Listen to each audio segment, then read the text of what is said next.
I just believe that at some point ethics transcend the legal risk and things. So for the first time in my career, here I am being told I can take sides with my clients or I can take sides with the firm. And that just blew my mind. I'd always thought that if I did what was right for the client, it was always what was right for the firm. But it was just a very surreal moment for me. And so I basically just had a come to Jesus moment with Alex and her husband and my wife. And we just decided that we didn't want to look back, or I didn't want to look back on this moment having regretted not stood up for what I believed in, even if that meant losing my job. It was a very stressful, hurtful time. So we had a pretty unique experience together. We started exploring a couple different firms together, just kind of talking about some of the benefits of independence, some of the downsides. And while we were exploring, you were already planning on leaving, but something pretty unexpected happened that I've never had happen before. Do you want to share that experience? Yeah, absolutely. In fact, this is probably the most common question I get from all my Edward Jones counterparts, because it really happened abruptly. I was just a key leader 2 years prior, singing the praises of Edward Jones, and now here we are, I'm leaving. So I was about halfway through my plans of leaving. Like you said, I'd signed the lease to this new office down the road. I had worked out with an architect the blueprint for what the office layout would look like. I had not yet arrived on where I was going to land, but I was about halfway through the process of my exit strategy, if you will. So this is a different second assistant that comes up because the previous one had left, and because it just didn't work out. But this new second assistant, she did very well at first. However, she did have a medical condition for which she took a highly addictive medication for. The medical condition wasn't an issue, but the medicine that she took, it was, because its side effect was short-term memory loss. So this turns into a pretty hairy situation because she is forgetting to follow my instructions on very important tasks, such as depositing people's checks correctly in the correct account. She's forgetting to put callbacks on the calendar. So, that sometimes means I have to backdate trades. She was forgetting to send stuff out in the mail. She was forgetting to send people their money. When the client complaints had started rolling in, I had no other choice but to go back to HR, reluctantly, because of my last issue with them.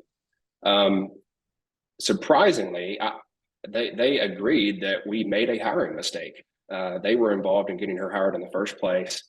But of course, on that non-recorded line, after saying that, they would say, hey, but we don't want to fire her. In fact, we want you to do the opposite, Clark. We want you to assign her more work on clients' accounts so that we can build a higher documentation trail.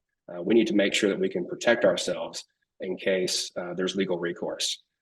And I'm thinking, well, we've already had her for 90 days and I've had issues come up every day.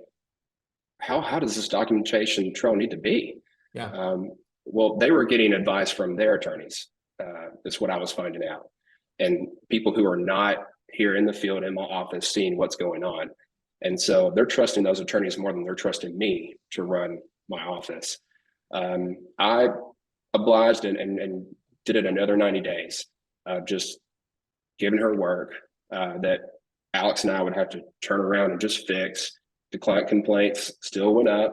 I had people say, please don't have her have anything to do with my account again. Alex was getting upset with me because she had to go back and fix those mistakes, but it was the game that Edward Jones asked that I play. After about 5 months, I called HR and I said, look, I really feel like this is not the right thing. I mean, I have a moral conflict with this because essentially we're tampering with clients' accounts to cover our rear in court on something that may not even happen. Because of this hairy medical condition that gets you so spooked. And I just said, I just believe that at some point ethics transcend the legal risk and things. And I just can't do this anymore. I asked again to walk her out. They declined. They wanted me to continue. So I told them that I was just going to have her come to the office, but not assign her any work. I'll have her wipe down the marker boards. I'll have her restock the printer with paper, but that's about it. I can't, she's very sweet, but she just can't remember do the things that we ask. Well, they did not like that either. And so basically they gave me an ultimatum. They said, if I don't assign her work still, that they would in turn terminate me in so many words.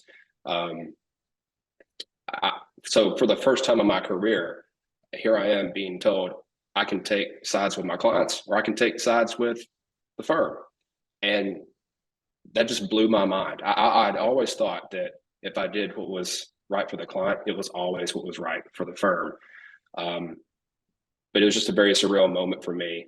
And so I basically just had a come to Jesus moment with Alex and her husband and my wife. And we just decided that we didn't want to look back, or I didn't want to look back on this moment having regretted not stood up for what I believed in, even if that meant losing my job. I mean, thankfully, I was already halfway through the plans.